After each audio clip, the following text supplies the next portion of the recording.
Hello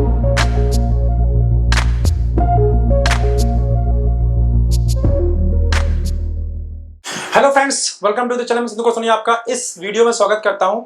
आज का topic ना बहुत ही इंटरेस्टिंग एंड बहुत कॉमन प्रॉब्लम वाला है। खासतौर पे जो स्टार्टअप कंपनीज हैं, इसके अंदर एक कॉमन प्रॉब्लम पैटर्न देखने को मिलता है जो बहुत सारी कंपनीज के अंदर मैंने देखा है, राइट। अपने कंसल्टेशन के टाइम पे और जब मैंने ट्रेनिंग किया है उस टाइम पे, कि सेल के अंदर ना जिग जैग मोशन नजर आता है। फार्मा जो स्टार्टअप उनके अंदर ज्यादा नजर आता है, और बड़ी कंपनीज की मैं बात करूं तो वहां कम रहता, काफी स्टेबल सेल रहती है। मेरे कहने का मतलब, आपकी कंपनी के अंदर जब मेडिकल रहता है, एमआर रहता है तो सेल ऊपर रहता है, सेल होता रहता है, और जैसे ही मेडिकल रैप छोड़ के गया वैसे सेल भी नीचे, मतलब सेल अपने साथ लेके जाता है। जबकि यही आप कंपेयर करेंगे बड़ी कंपनीज के साथ में, तो वहां पे ऐसा नहीं होता। अगर मेडिकल रैप एक बड़ी कंपनी छोड़ चला भी जाता है ना, तो मान लो 100% वो कर रहा था, छोड़ चला गया, कितना सेल डाउन आएगा? 20%, 30%, 40%, इससे ज्यादा कम नहीं आता। बहुत कम ऐसा होता है कि एक मेडिकल रैप छोड़ चला गया, 1 लाख की सेल हो रही थी, 20,000 में कन्वर्ट हो गया। अगर 1 लाख की सेल हो रही थी ना, अभी उसके जाने के 2-4 महीने तक आराम से 70-80 हजार तब भी होता रहता है, राइट।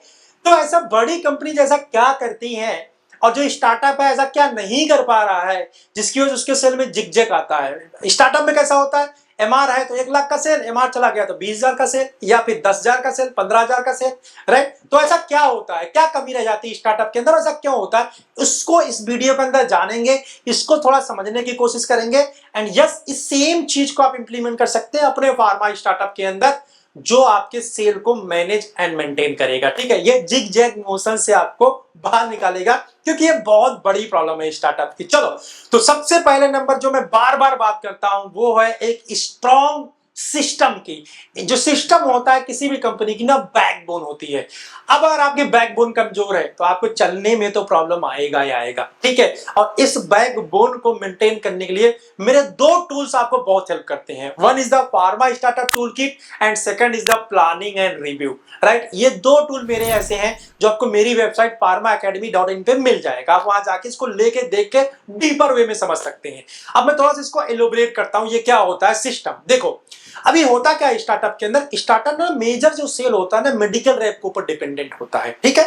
अब स्ट्रॉन्ग सिस्टम ना होने की वजह, जैसा जैसा मेडिकल रैप कहता है वैसा वैसा कंपनी करती रहती है, क्योंकि वो मजबूर है, उसको सेल चाहिए होता है, वो उसको ट्रैक नहीं करती होती। क्योंकि जब मेडिकल रैप सेल दे रहा है, कंपनी खुश है, यार ये मेडिकल रैप बहुत अच्छा है, और एक दिन कंपनी से हो गई अनबन किसी भी बात पे, हो सकता है इंसेंटिव उसका लेट रिलीज हो गया, हो सकता है वो इंसेंटिव 100% पे हो, 99% उसने कर लिया और 1% से उसका छूट गया हो, और आपने देने से मना कर दिया हो। मतलब किसी भी बात में टुन्नपुन हो सकता है, बहुत सारे इसके रीजन हो सकते हैं, एक रीजन नहीं बहुत सारे रीजन हो सकते हैं। या वो अच्छा कर ही रहा, उसका मनी बदल गया, यार सन फार्मा हम काम करेंगे, इंडिया की नंबर 1 कंपनी में काम करेंगे, तो ऐसा भी हो सकता है। कुछ भी गड़बड़ नहीं हुआ, लेकिन वो चला ही गया सन फार्मा के नाम पे, ठीक है। तो उस केस के अंदर सेल आपकी डाउन हो जाती है, ठीक है। तो यहाँ पे कमी किसकी, यहाँ पे कमी सिस्टम की है। जैसे मैं बार बार बताता हूँ ना, डेटा पे काम करो।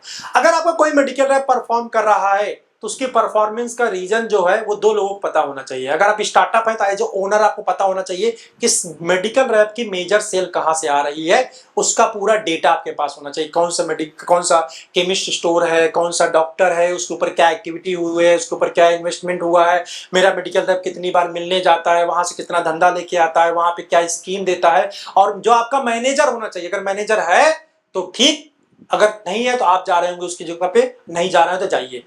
उसका 80% सेल का रिकॉर्ड आपके पास होना चाहिए, 80% सेल का कंट्रोल आपके हाथ में होना चाहिए या मैनेजर के हाथ में होना चाहिए। यहीं पे हम गड़बड़ कर जाते हैं। हम मेडिकल ऐप अच्छा कर रहा है तो उसको शाबाशी दे देते हैं। शाबाशी देना बिल्कुल सही है, लेकिन उसका सेल का कंट्रोल अपने हाथों में भी रखना है, ठीक है। मतलब जहां से वो लेके आ रहा अच्छा उसका है, तो एज ए मैनेजर आपका जो मैनेजर उसका भी वहां अच्छा होना चाहिए। उसको इतना अच्छा होना चाहिए मैनेजर का रिलेशनशिप, कि अगर वो मेडिकल रैप नहीं जाता है या मेडिकल रैप जा भी रहा है लेकिन आपको 10,000 एक्स्ट्रा सेल करने की जरूरत है, तो मैनेजर उस डॉक्टर को फोन कर दे और 10,000 सेल मैनेजर के कहने पर रेस्पेक्ट में, ड्यू रेस्पेक्ट, आपको 10,000 की एक्स्ट्रा सेल दे दे। इस कैटेगरी की आपकी रिलेशनशिप बॉन्डिंग होनी चाहिए जो आपका मेडिकल रैप है, ठीक है। और ये सिस्टम का पार्ट होना चाहिए। जब आप अपना इंफ्रास्ट्रक्चर डेवलप कर रहे हैं, जब सिस्टम डेवलप कर रहे हैं कंपनी का, reporting system, doctor list, SFC, जो सब फार्मा स्टार्टअप टूल किट के अंदर सब कुछ दिया मैंने, वो सब जब डेवलप कर रहे हैं, इस कल्चर को भी डेवलप करिए आप। जो भी सेल आ रही है उसकी पूरी tracking data analysis monthly as a owner, as a ABM अगर आप कर रहे हैं, मेडिकल रैप जाए ना, क्या ही दिक्कत हो रही है यार, कोई प्रॉब्लम नहीं होगी। दूसरा इंपॉर्टेंट पॉइंट है कंप्रोमाइजेशन इन द डेटा। जैसा कि मैंने पहले पॉइंट के अंदर बताया कि हम क्या करते हैं, मैंने बहुत सारे फार्मा स्टार्टअप ओनर को देखो, उनको एक्सेल ढंग से नहीं आती है, राइट, या फिर जिन लोगों ने काम किया उनको एक्सेल नहीं आता, उनको पीपीटी नहीं आता है, उनको डेटा एनालिसिस नहीं आता है। नहीं आता है तो सीख लीजिए, क्योंकि इसके बिना काम नहीं बनने वाला है। अगर रिफाइंड वे में आप जाना चाहते हैं तो आपको एक्सेल फार्मूला आना चाहिए, आपको डेटा एनालिसिस आना चाहिए, डेटा को रीड करना आना चाहिए। सिर्फ शाबाशी मेडिकल रैप से देने से काम नहीं बनेगा, शाबाशी आपको डेटा के ऊपर देना है। जब आप रिव्यू कर रहे हैं, रिव्यू सीट के ऊपर, रिव्यू सीट होता है, ठीक है, फार्मास्यूटिकल टूलकिट के अंदर मिलेगा आपको एमआर का review seat. MR review seat के ऊपर रिव्यू करना है, ओरल रिव्यू सीट रिव्यू नहीं करना है। उसने 100% अगर टारगेट करके आया है तो क्या सारे प्रोडक्ट का 100% किया है, या किस प्रोडक्ट का सेल पैटर्न जरा देखिए, प्रोडक्ट वाइज उसका सेल पैटर्न देखिए कैसा चल रहा है। वहां आपको प्रॉब्लम नजर आएगी, उस प्रॉब्लम को आपको मॉनिटर करने की जरूरत है। अगर टाइम रहते आपने मॉनिटर नहीं किया तो हो सकता है उसने जुगाड़ से कुछ प्रोडक्ट को पुश करके सेल ला दिया हो, और वो जो जुगाड़ है हमेशा नहीं रहेगा, आज है कल खत्म हो सकता है। वही मेडिकल रैप जो आज बढ़िया टारगेट आपको करके दे रहा है, 2 महीने के बाद वो मना करेगा सर मार्केट ही डाउन है, मैं कहां से सेल लेके आऊंगा, और आप इस बात पे एग्री करने के लिए मजबूर होंगे, क्योंकि आपने डेटा को रीड ही नहीं किया, आपने देखा ही नहीं कि स्टॉकिस्ट के पास एक्स्ट्रा माल दे रखा है, आपने देखा ही नहीं किसी डॉक्टर को एक्स्ट्रा माल डाल रखा है उसने। तो 100% है प्रॉब्लम आएगी आएगी। उस प्रॉब्लम को फिक्स करने का तरीका है मंथली रिव्यू मीटिंग के अंदर जो सेकेंडरी स्टॉक स्टेटमेंट होता है उसको बहुत ही बारीकी के साथ एनालिसिस करना। ये प्लानिंग एंड रिव्यू के अंदर बहुत डीपर वे में मैंने समझाया है कि आप इस डेटा को कैसे एनालाइज करते हैं। ये डेटा एक मेडिकल रिप्रेजेंटेटिव अच्छा है या खराब है, ये डेटा बताता है। अगर आपको मेडिकल रैप का excel sheet review sheet analyse करना आ गया है, डेटा को रीड करना आ गया है, तो आप मेडिकल रैप के परफॉर्मेंस को प्रिडिक्ट कर सकते हो। आप उसको डांट रहे हो, 3 महीने से डांट रहे हो, परफॉर्मेंस लेके नहीं आ रहा, क्या उसको रखना है या निकालना है, उसका डेटा बताएगा, राइट। वही चीज डिसाइड करती है ये अच्छा काम कर रहा है या नहीं। रिव्यू सीट के अंदर जो कॉल एवरेज है, जो कंसिस्टेंसी है, वो बताता है ये काम कर रहा है नहीं कर रहा है, सिर्फ कहने से। या मैंने कई बार होता है ऐसा, मैंने देखा है कि मैनेजर भी उतना अच्छा एनालिटिक नहीं है, उसके पास एनालिसिस नहीं है डेटा का, तो वो भी क्या कर, जब भी उसके साथ वो जॉइंट वर्किंग करने जाता है, उसने 25-30 डॉक्टर एमआर ने सेलेक्ट करके वहीं घूम फिर के कॉल करा देता है, और कॉल भी 12 करा देता है, मैनेजर भी खुश, यार इसके रिलेशन बड़े अच्छे हैं, राइट, जबकि वो बाकी जगह काम ही नहीं कर रहा है।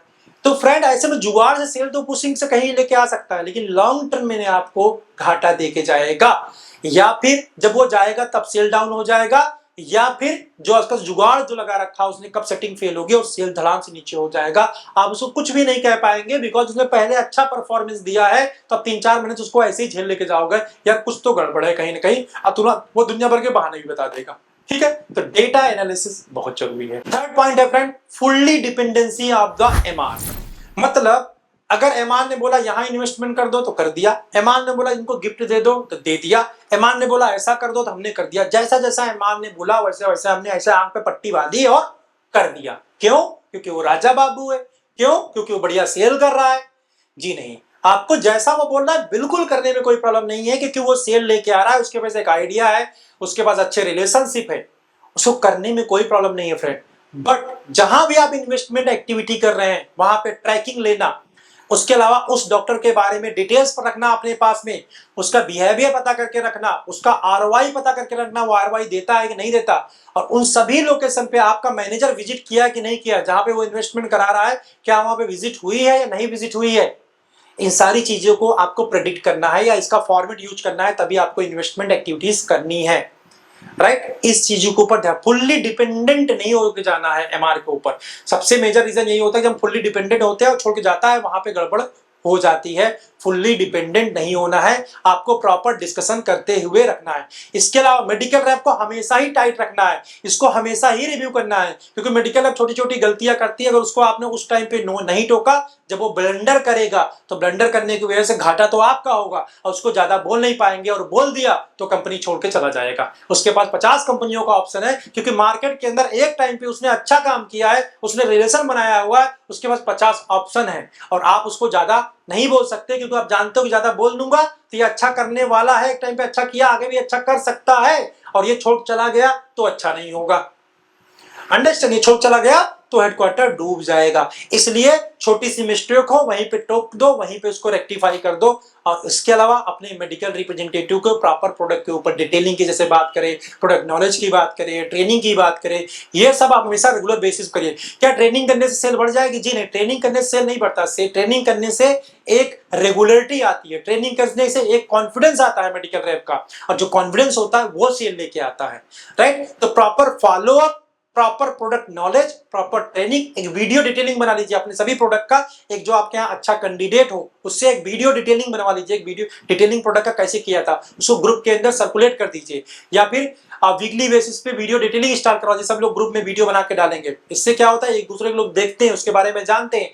कुछ सिस्टम रख दीजिए, मतलब आप नॉलेज अपग्रेडेशन का कुछ न कुछ सिस्टम रखिए, और इनोवेटिव ब्रांड भी अपने यहाँ लाते रहिए। और जो एम्प्लॉय अच्छा कर रहा होगा उसको उसी हिसाब से बोनस दीजिए, उसको हेल्प करिए कि वो और ज्यादा ग्रो करे, उसके ऊपर रिस्पॉन्सिबिलिटीज दीजिए, उसके लीडरशिप स्किल को शार्प करने की कोशिश करिए, ठीक है। और कंपनी के अंदर हमेशा ट्रेनिंग वगैरह जरूर रखिए। ट्रेनिंग हालांकि आप मुझसे भी चाहो तो करा सकते हो, ठीक है। कितना फीस वगैरह है मेरी वेबसाइट पे जाके संदीप कुमार सोनी को विजिट करके आप देख सकते हैं, ठीक है। या मेरी फार्मा अकेडमी वाली वेबसाइट पे जाएंगे तो उधर से आपको मिल जाएगा। इसके बाद जो नेक्स्ट बड़ा रीजन है फ्रेंड जिग-जैग मोशन का, वो है absence of the creative brands.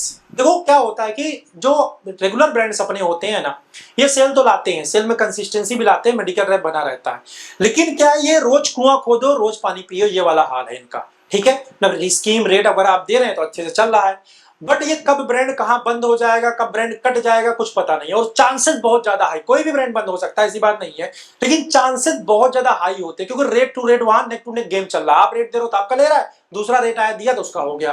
तो आपको कुछ ब्रांड के इनोवेशन के ऊपर काम करना चाहिए। जैसे मैं बार बार बोलता हूँ कि एक पर्टिकुलर स्पेशलिटी को पकड़िए, उस स्पेशलिटी के अराउंड जो है बड़े ब्रांड्स को डेवलप करिए, बड़े ब्रांड को डेवलप करिए, हाई एमआरपी वाले ब्रांड्स को लेके आइए, उनको सेल करिए, राइट। तो इससे क्या होता है, पहली बात तो ऐसे जो ब्रांड्स होंगे उसको हर डॉक्टर नहीं प्रिस्क्राइब करेगा, जो अच्छा बड़ा डॉक्टर होगा वही प्रिस्क्राइब करेगा।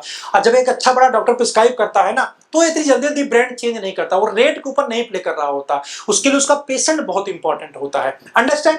तो इस कंडीशन के अंदर आपका ब्रांड कटेगा नहीं, प्लस आपका ब्रांड आपके ब्रांड के यूएसपी की वजह से सेल कर रहा है, राइट। तो वो भी बहुत मायने रखता है। आज के टाइम में बहुत सारे लोग कमेंट, सर यूएसपी बहुत मायने नहीं रखती। जी नहीं फ्रेंड, यूएसपी बहुत मायने रखती है। आपको उसका प्रेजेंटेशन करना आना चाहिए, और आपके ब्रांड के अंदर वो चीज आनी होनी चाहिए, तभी आप ब्रांड को प्रेजेंट कर पाते हैं। मेरे बहुत सारे क्लाइंट हैं बहुत अच्छा सेल कर रहे हैं सिर्फ ब्रांड की यूएसपी की वजह से एंड स्टोरी टेलिंग की वजह से। ये दो चीज बहुत इंपॉर्टेंट है, आपकी ब्रांड की यूएसपी और उस यूएसपी की स्टोरी टेलिंग। ये दो चीज अगर आपके ब्रांड के अंदर है और आप इस चीज को कर पा रहे हैं, हाँ। थर्ड है follow up, reminder card, follow up, team कभी क्या काम कर रहे हैं, ये सब चीज आप करते हैं तो बात बन जाएगी। एंड लास्ट जो पॉइंट है फ्रेंड, वो है आपके पास एक्सक्लूसिव प्रिस्क्राइबर होना। एमआर आया, एमआर चला गया। उस हेडक्वार्टर में 5 लाख की सेल होती थी, 5 लाख का सेल आपका, 5 लाख में से 3 लाख का सेल आपके सिर्फ 5 ही डॉक्टर मिलके करते थे, और वो 5 डॉक्टर आपके कंट्रोल में है। जाने दो मेडिकल रैप को, कोई दिक्कत नहीं, सेल आपके कंट्रोल में है, होके रहेगी, राइट। मींस आपके पास एक्सक्लूसिव प्रिस्क्राइबर होने चाहिए, चाहे वो केमिस्ट वाला हो सपोर्ट करने वाला या डॉक्टर हो। आपके पास एक्सक्लूसिव कॉर्पोरेट डॉक्टर्स होने चाहिए, जो हर एक टेरिटरी में एक पिलर की तरह होते हैं। उनको डेवलप किया जाता है, उनको क्रिएट किया जाता है through the relationship, through the activity, through the follow up, through the reminder. बहुत सारा लंबा प्रोसेस है इसके लिए, ठीक है। बट ओवरऑल मैं एक वर्ड में बोलूं, रिलेशनशिप डेवलप करके आपको वो पिलर डेवलप करने चाहिए, ताकि आपकी कंपनी मेडिकल रैप आने जाने से इफेक्टिव से बड़ी कंपनी। मैंने बोला ना कि अगर 10 लाख 1 लाख का टारगेट कर रहा है, मार जाएगा तो डाउन होकर कितना आएगा, 60,000 का, 70,000 का, इससे नीचे नहीं जाएगा सेल। क्यों? क्योंकि वो पिलर्स जो है ना वो बने हुए हैं, प्लस ब्रांड अवेलेबिलिटी बहुत नेक्स्ट लेवल पे हो जाती है। तो ब्रांड अवेलेबिलिटी इतनी जल्दी से आप नहीं कर पाओगे, उसका तरीका दूसरा है, ठीक है। बट हाँ, पिलर्स को तो मेंटेन कर सकते हो ना। एक्सक्लूसिव डॉक्टर आप बनाइए, हर एक हेडक्वार्टर के ऊपर काम करिए, डेडिकेट करिए, पीछे पड़िए उसके एक्सक्लूसिविटी के ऊपर। यह आपके कंपनी के अंदर पिलर की तरह रहेंगे, आपको कभी भी झुकने नहीं देंगे। और जो आपकी कंपनी के अंदर सेल के अंदर ये जिग-जैग मोशन आ रहा है ना, इसको कंट्रोल करके रखेंगे, जिग-जैग मोशन नहीं आएगा। ऐसे ही और भी ज्यादा जानकारी और जिस प्रॉब्लम में फंसे हैं उसके सोल्यूशन के लिए मेरे साथ पर्सनल 1-to-1 कंसल्टेशन बुक करके आप बात कर सकते हैं, या मेरे फार्मा एकेडमी पे बहुत सारे ऐसे अच्छे अच्छे कोर्सेज वर्कशॉप पड़े हुए हैं, जिसको आप लेके देके चीजों को समझ सकते हैं, इंप्लीमेंट कर सकते हैं, ठीक है। मेरे साथ बात करने के लिए, कंसल्टेशन बुक करने के लिए आप मैं वेबसाइट दे रहा हूँ pharmaacademy.in, यहाँ पे जाके, या मेरी sandeepkumarsoni.com, दोनों ही वेबसाइट पे आपको ये ऑप्शन मिल जाता है, ठीक है। वहां जाके आप बुक कर लीजिए कंसल्टेशन कॉल को, बुक करके उससे आप बात कर सकते हैं। मेरा व्हाट्सअप नंबर है, अगर कोई प्रॉब्लम आती है मेरे व्हाट्सअप नंबर पे आप बुकिंग से रिलेटेड कोई प्रॉब्लम अगर आ रही है आपको तो वहाँ पे मैसेज ड्रॉप कर सकते हैं या मेरी टीम के साथ आप कोऑर्डिनेट कर सकते हैं। वीडियो आपको अच्छा लगा हो, समझ में आया हो तो लाइक एंड सब्सक्राइब कर दीजिएगा अभी तक अगर नहीं किया है तो।